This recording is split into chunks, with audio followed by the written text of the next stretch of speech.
Hey guys, it's Meg, and I just want to talk to you a little bit about your NASM overhead squat assessment assignment that you had. Some of you had a little bit of trouble filling out the chart, and so since we are going to be building on this all semester, I want to make sure that we are off to a good start. I just want to talk about some of those errors that you made. If you did not get 100% on this assignment, I am asking you to resubmit it. There's a new spot, and you'll be asked to resubmit it by Thursday of this week so that we can continue to move forward. So I posted inside your module a screencast about how to do the NASM overhead squat assessment and how to fill out this chart.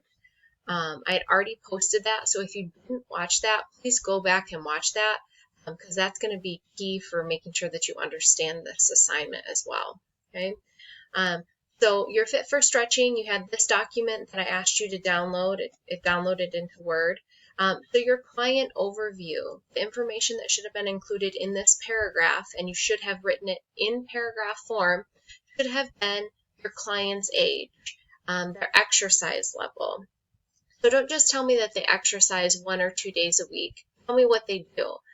So there's a big difference between a client when we're thinking about stretching. If that client is exercising 2 days a week doing yoga versus if the client is exercising 2 days a week and only doing strength training with no stretching, right? So that would be important for us to know. So not just exercise level, but also what they're doing for their exercise, okay? If they have any family history of diseases, so going back to those cardiovascular risk factors, the ACSM, cardiovascular risk factors for disease. So we need to be looking at their age, their family history. Are they sedentary? What's their obesity risk? Do they have prediabetes? Do they have high cholesterol? Do they have high blood pressure? Are they a smoker?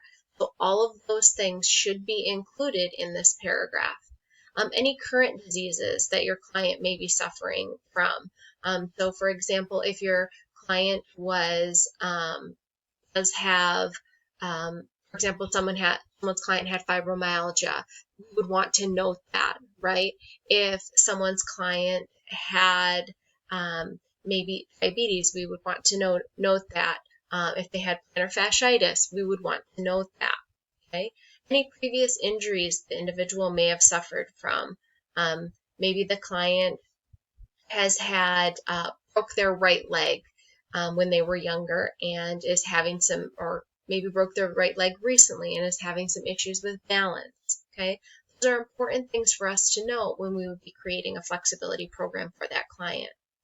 If your client has noticeable tightness, so for example, if your client at the end of the day notices that their low back is tight, or that they're having pain in their shoulders and neck after sitting for long periods of time.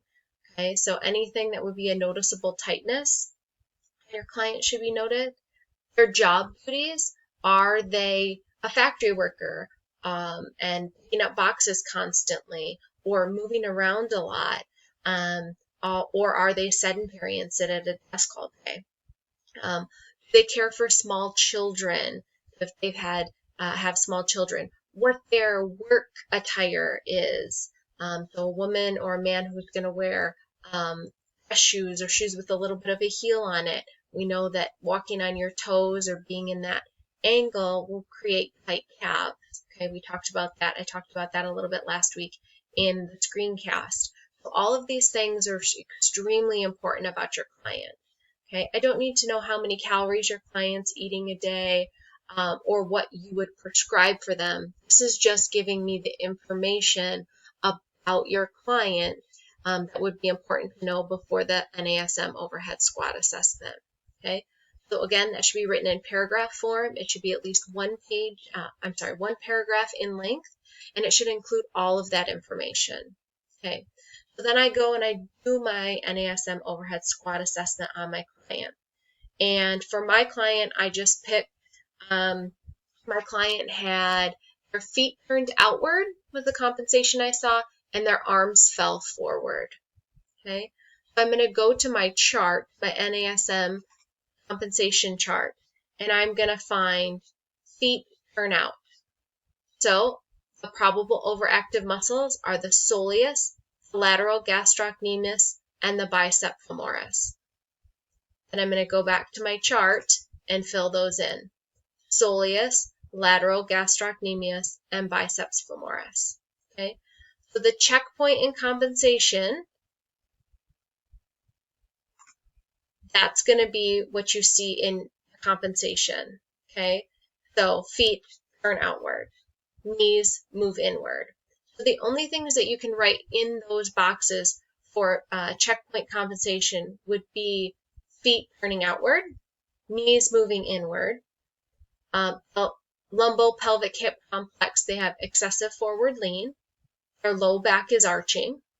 On their upper body, we could see their arms falling forward, and then we're not doing the pushing and pulling assessment, so shoulders elevating and head protruding forward, we would not even list those, okay? So you really only have 1, arms falling forward, 2, lower back arching, 3, excessive forward lean, 4, knees move inward, and 5, feet turning outward. 5 compensations that are possible to see with your client, and those would be listed here. If you don't use up all 4 boxes, that's perfectly fine. If your client has 1 compensation, or they may have all 5 compensations, right? So you're just going to list those there. And then fill in the overactive tight areas based on, again, going back to the chart with the probable overactive muscles, okay? So like I said, my client had feet turning outward, so my overactive muscles were the soleus, lateral gastrocnemius, and bicep femoris. And then my client also had arms falling forward. So again, tight muscles, latissimus dorsi, teres major, and pectoralis major or minor. Okay, so that's what I should have listed here. Feet turn outward, soleus, lateral gastrocnemius, biceps femoris, and for arms falling forward, I had latissimus dorsi, teres major, and pectoralis major or minor. It's really easy to fill out this chart. I think some of you maybe didn't watch the initial video that I had posted about this, so make sure you go back and do that. Make sure you watch the NASM overhead squat assessment example video, and then make sure you are fixing your Fit for Stretching document. You can use the exact same clients and exact same document. You just need to fix it so that it should look exactly how I just described in this video. Okay, so you should have a paragraph, maybe even 2 paragraphs about your client, making sure you're including all of this information I just discussed, and then filling out that chart correctly. Okay, you have to do this in order to continue to move forward in this class, because we will continue to build on this all throughout the semester. Okay, so good luck. If you have any questions, of course, I'm very reachable, so shoot me a message and I will be happy to get back